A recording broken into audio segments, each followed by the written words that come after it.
Olá pessoal, sejam todos bem-vindos a mais um vídeo do nosso canal do Centro Espírita Allan Kardec. Eu espero de coração que todos vocês estejam bem. No vídeo de hoje, dando continuação, no estudo da nossa obra básica, o Livro dos Espíritos, estaremos comentando as perguntas de número 132 até a pergunta de número 148, que correspondem ali ao capítulo 2 da segunda parte dessa obra. Sugerimos então que você pausa esse vídeo, faça suas leituras, faça suas reflexões e depois venha para cá para que juntos possamos finalizá-las. O vídeo de hoje, o principal objetivo é: qual o objetivo da encarnação? Esse capítulo vem justamente a nos convidar a refletir o principal objetivo dela. Vamos juntos então refletir sobre a oportunidade que é a encarnação. E qual é o seu objetivo? Bom, iniciando os nossos comentários pela pergunta de número 132, que é justamente o título desse vídeo. Qual o objetivo da encarnação para os espíritos? Resposta: chegar à perfeição. E essa perfeição, ela pode ser ali feita de diferentes formas, de acordo com o grau evolutivo desse espírito. Ela pode ser por expiação e ou por missão. Falei e ou porque, entendam, às vezes o espírito vem para cá para expiar, mas também ele é missionário. Então isso é muito interessante. E aí ele comenta uma questão seguinte: o que seria essa expiação? A gente tem uma ideia meio errônea de que expiar seria um pagar. É como se Deus fosse ali um bancário a nos cobrar dividendos. Não é assim. Deus, na sua sublime bondade, no seu sublime amor, não seria ali um cobrador de dividendos. Não vamos entender assim. Imagine um ser sublime cobrar aos outros algo de dívida? Não. Entendamos que quando nós viemos para cá é para nós mesmos pagar aquilo que nos falta, aquilo que nós dividamos com nós mesmos, com os nossos princípios, com as nossas virtudes, com o nosso propósito. Então entenda, a falta ali nunca esteve para com o nosso Pai, e sim para conosco, com aquilo que nos falta, com aquilo que nos é necessário. E aí ele comenta, que essa expiação seria justamente sofrer todas as vicissitudes, todas as dificuldades. E que a missão seria ali atribuída para ser a obra de Deus. Levar mais fé, levar mais amor, levar mais verdade, ao mundo. E aí uma coisa muito importante é que o universo precisa desenvolver. Uma forma de desenvolvimento do universo é a atuação, então, do espírito na matéria. E aí Deus, na sua sabedoria, deu ao espírito a oportunidade de, ao atuar na matéria, se aproximar dele. Então, observe como as coisas estão conectadas. Observe como Deus é perfeito, como ele é amor, e que não há nada na natureza que é criado sem algum propósito, sem alguma utilidade. Tudo tem um porquê, tudo tem um viés útil ali. E a pergunta de 133, muito interessante, diz o seguinte: tem necessidade de encarnação os espíritos que desde o princípio seguiram o caminho do bem? Resposta: todos foram criados simples e ignorantes, e todos têm a necessidade da encarnação. E aí Allan Kardec, não muito satisfeito, ele faz uma subpergunta que é: mas então de que serve aos espíritos terem seguido o caminho do bem, se isso não nos isenta do sofrimento da vida?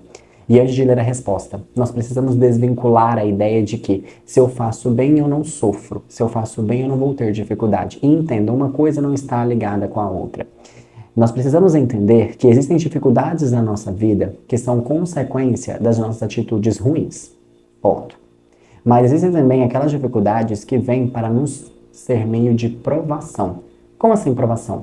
Meio para que nós possamos lapidar e testar a nossa paciência, a nossa humildade, o nosso perdão, a nossa generosidade. Entenda, você pode realmente ser uma pessoa muito boa e fazer o bem, mas fazer o bem é uma das qualidades da perfeição.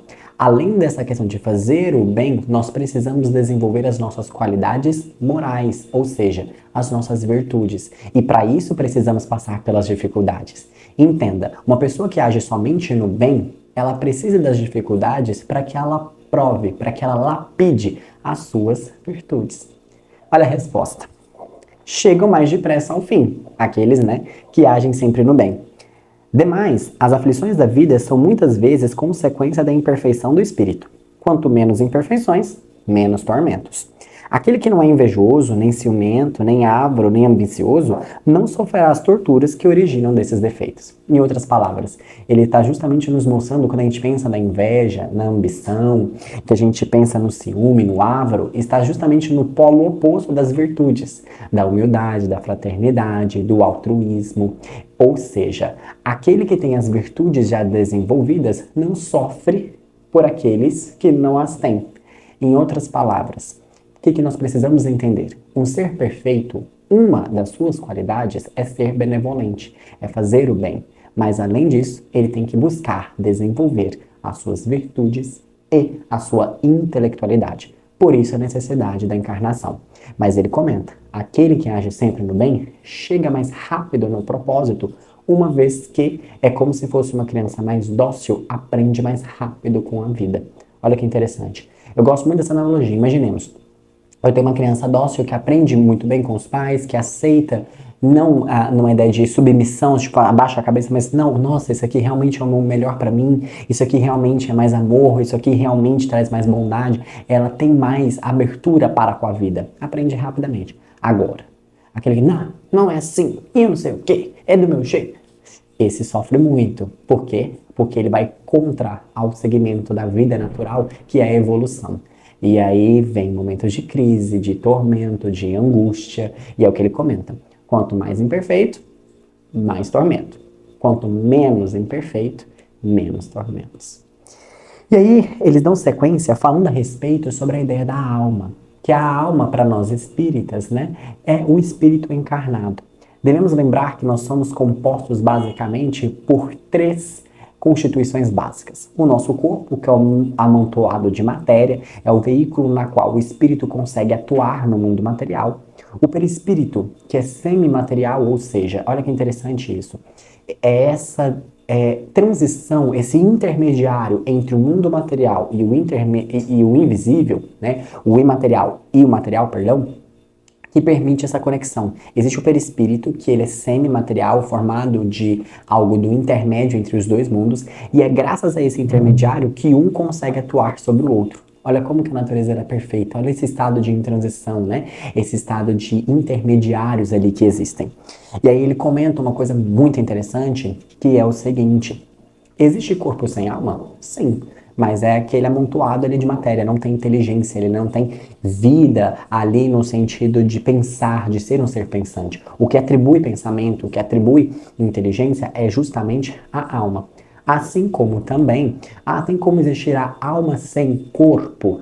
Na nossa visão, entenda, a alma é ela encarnada. A partir do momento em que não há corpo, em que dá o processo de morte, você volta a ser espírito, você volta para o mundo invisível, que, como nós já vimos anteriormente nos nossos estudos, não tem uma região no espaço que seja o mundo invisível, não. Ele está em todo lugar, circunscrito, né? Ou seja, junto com o mundo material. Isso que é muito importante, né? Eles estão ali se relacionando. E um ponto muito importante, o espírito, ele é indivisível. Não tem como o espírito se dividir e encarnar em 2 corpos ao mesmo tempo. Ou, enfim, não existe essa possibilidade de divisão. Mas e aquelas manifestações que acontecem de terem ali a presença do mesmo espírito? Aí a gente viu isso também nos estudos anteriores. Na verdade, não é que o espírito se dividiu e está ali ao mesmo tempo. É como se fosse o Sol. Ele tem um centro, mas ele irradia luz e consegue chegar em todos os lugares. Observe, o Sol não sai do lugar onde ele está, mas ele consegue irradiar vários pontos do planeta. A mesma coisa é um espírito muito evoluído. Quanto mais etéreo ele for, quanto mais evoluído ele for, ele consegue atingir vários pontos. Por isso que Jesus falou aquela fala: aonde estiver alguma pessoa se reunida em meu nome, ali eu estarei. É um espírito muito sublime, que tem essa capacidade de irradiar qualquer ponto que queira, né? E aí vem uma questão muito interessante.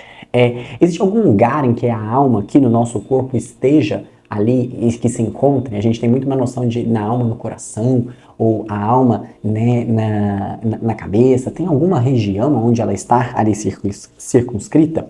E aí é a pergunta de 146, né? A alma tem no corpo sede determinada e circunscrita? Resposta: não.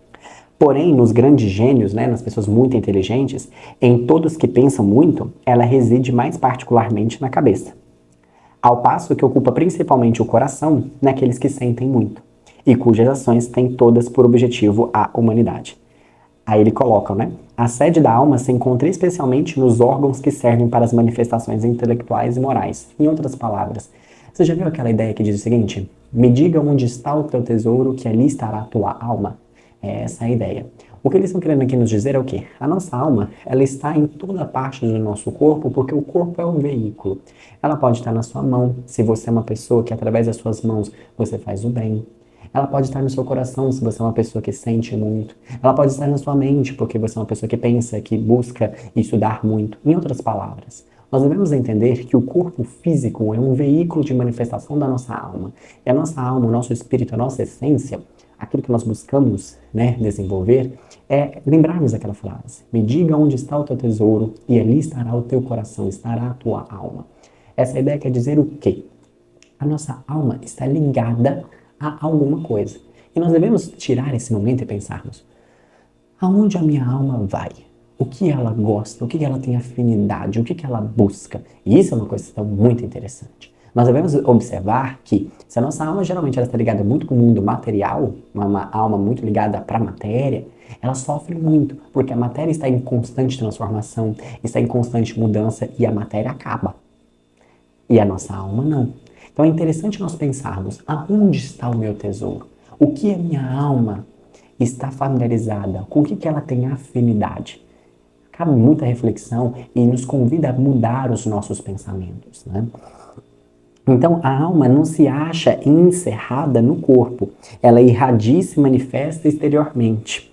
A alma é o centro de todos os envoltórios. E aí vem aquela questão muito interessante. Ela pode ser irradiada, ela pode ser emanada. Ela não está ali circunscrita num corpo. O que isso quer dizer? Ela não está limitada nesse corpo.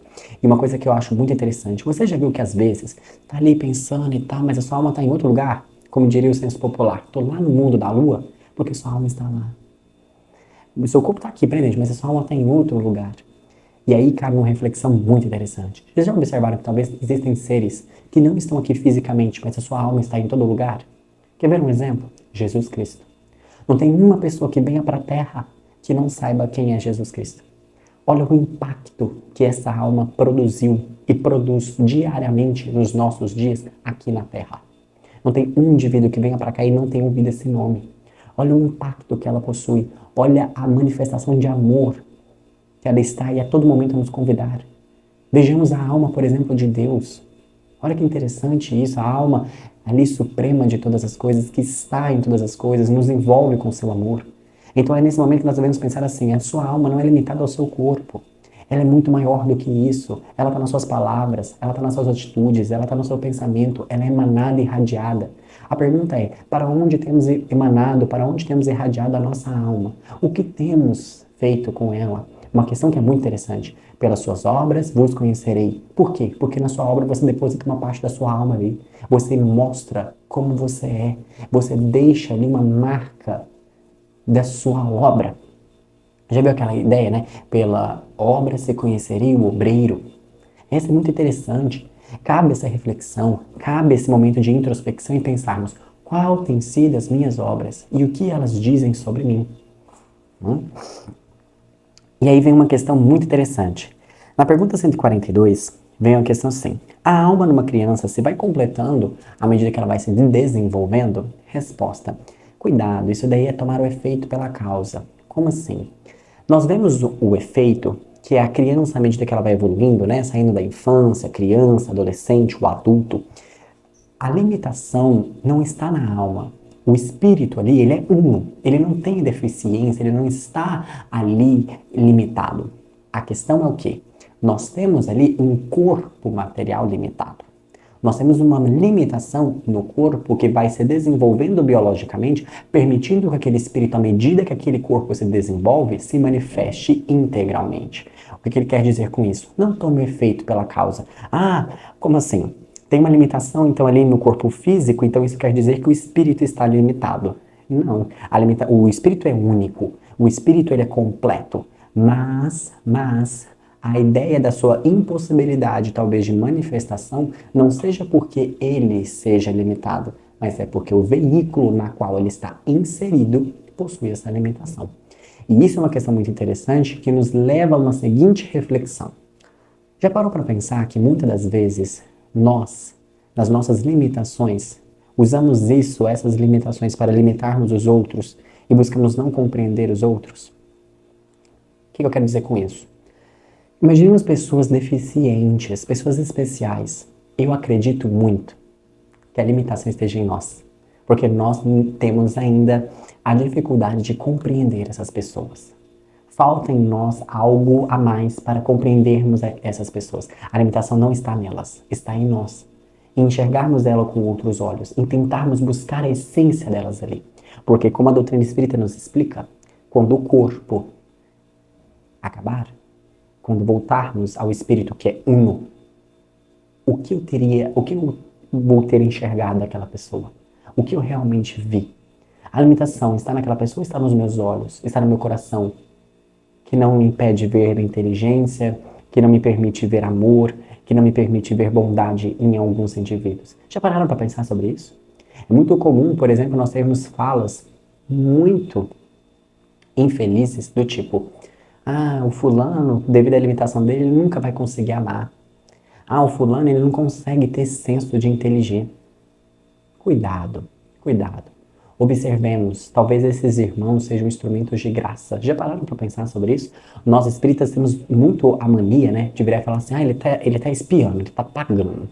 Tá pagando, foi um espírito muito bom na encarnação passada e tá vindo aqui pagar. Será? Eu tenho as minhas dúvidas. Acredito que talvez possa ser, mas eu acredito que muitas das vezes eles vêm para ser instrumento a nós. Como assim? Eles vêm para que testem a nós a nossa compaixão, o nosso amor. Não, se não pensar da mesma forma do que eu, se não conseguir agir da mesma forma do que eu não consigo me relacionar. Entendem? A limitação está no outro ou está em mim? Na barreira que eu crio em não querer amar, em não querer compreender, em não querer respeitar. Cabe muita reflexão nesse sentido. Porque se o espírito é uno e a limitação jamais esteve no espírito e sempre no corpo, no veículo físico, e nós devemos buscar a vida espiritual, temos feito isso? Ou temos deixado a limitação que visualizamos nos nossos olhos limitar os nossos corações e limitar as nossas almas? Cabe bastante análise, bastante introspecção, né?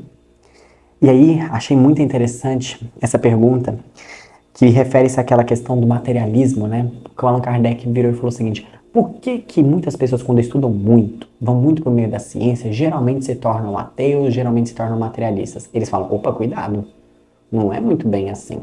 Existem aqueles que são muito estudiosos e que, à medida que estudam, se aproximam cada vez mais de Deus. Ele fala: todo o excesso pode esconder uma falta. Às vezes, o excesso do estudo não direcionado, lembra daquela ideia que a praga, a erva daninha, ela se contamina em solo bom? O que eu quero dizer com isso? A pessoa estudiosa tem uma intelectualidade muito desenvolvida, mas ela não busca o autoburilamento em pensar o seguinte: estou estudando. Para que eu estudo? O que isso me mostra? Lembra?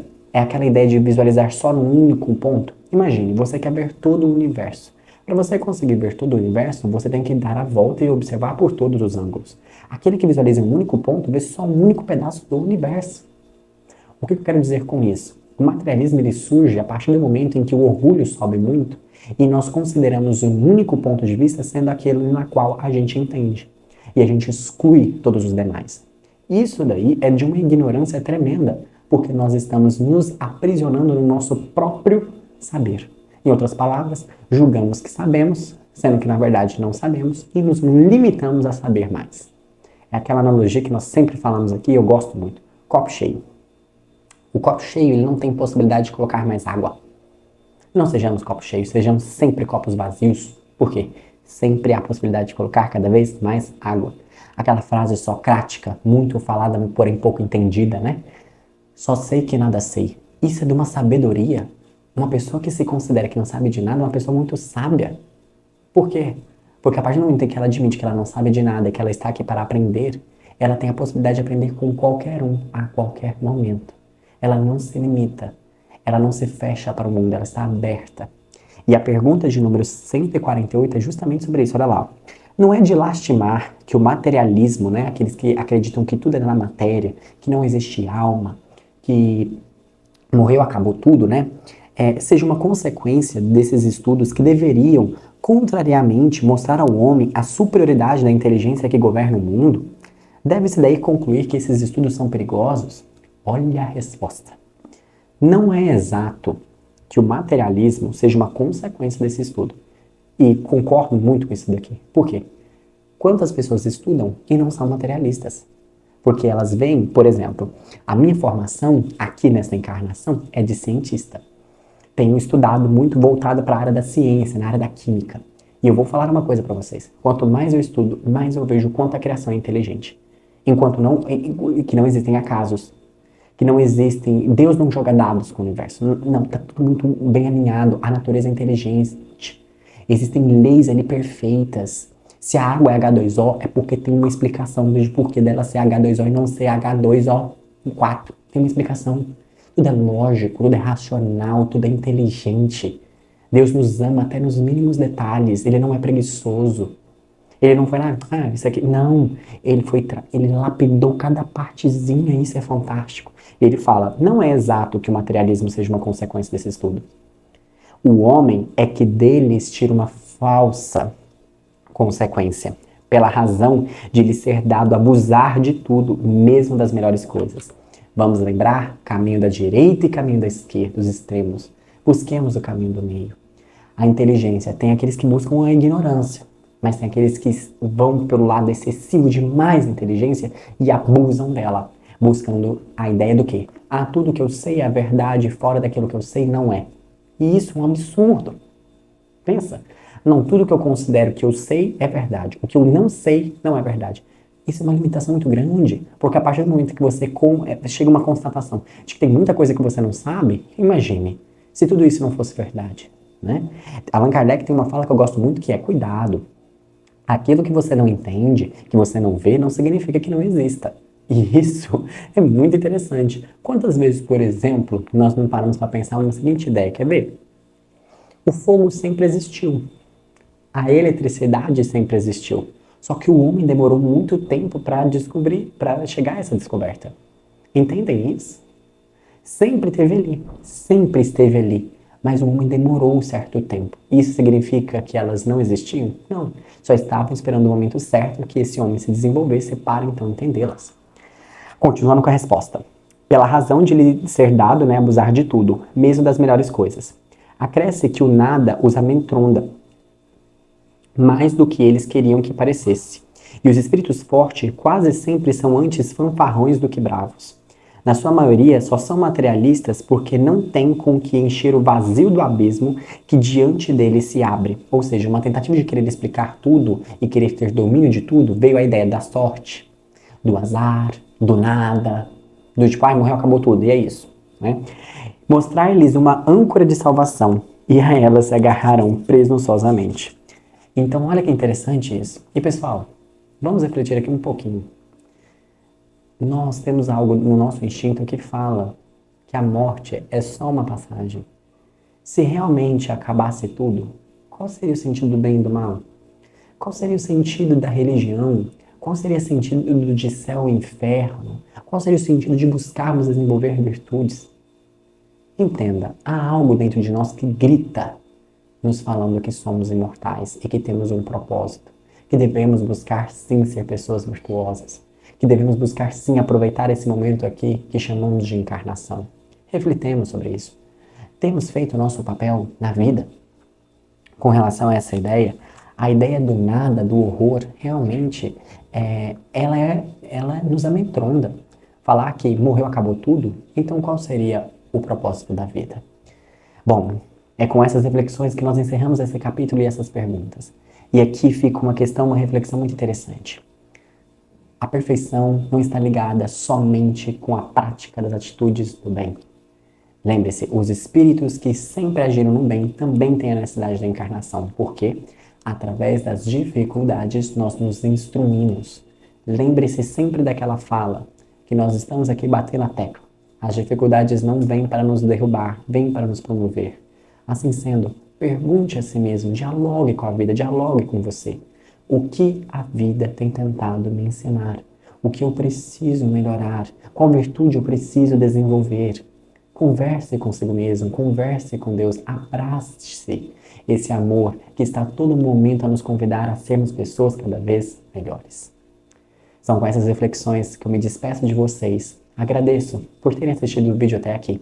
E vejo vocês no próximo vídeo, então, continuando os nossos estudos dessa obra maravilhosa, que é o Livro dos Espíritos. Até mais, pessoal, e até o próximo vídeo.